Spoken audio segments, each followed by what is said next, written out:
So Good Omens ends with one final emotional twist for Aziraphale and Crowley, giving fans both heartbreak and hope at the same time.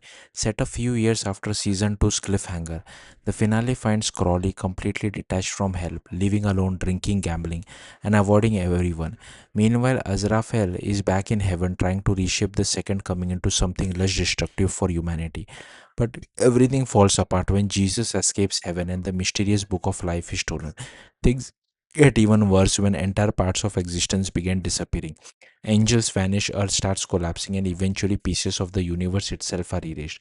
Aziraphale and Crowley are forced to reunite one last time, despite never resolving the painful fallout from their final conversation in season 2. The truth eventually come out that Archangel Michael stole the book of life. Michael believed Azraphale's softer vision for the second coming betrayed heaven's real purpose, so they began destroying creation to force the original plan into existence. By the time Azraphale and Crowley reach the center of the universe, almost everything is already gone. Heaven's leadership has been wiped out, Earth is nearly erased, entire star systems have disappeared.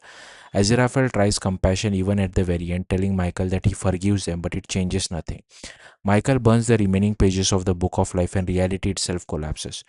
Crowley manages to save only one page tied to Aziraphale's bookstore, turning it into one last surviving place in existence. The two retreat there together, now seemingly the final beings be left alive. Inside the empty bookshop, Satan appears and Crowley and Azraphale summon God using a newly created book of life. God gives them a chance to speak privately, placing them inside a recreated Garden of Eden.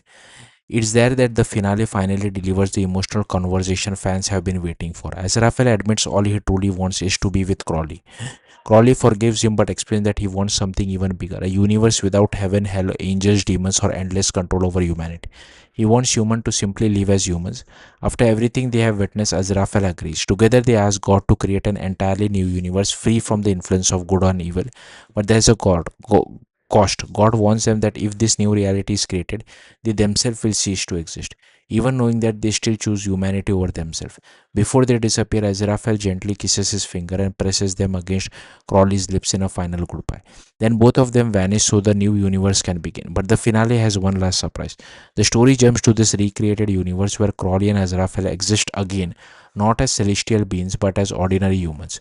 Crowley is now Anthony Crowley, an astrophysicist and author, while Aziraphale, now called Aziraphale, works in a bookshop alongside a surprisingly kind human version of the Metatron.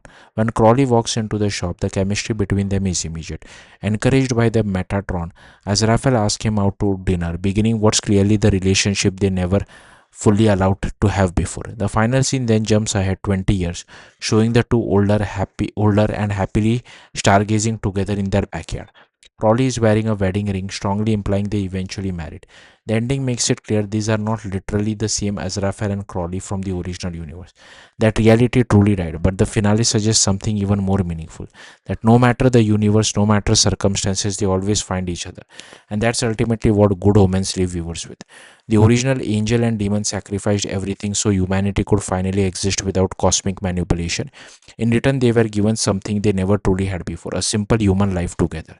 That's it. Thank you for watching. Bye.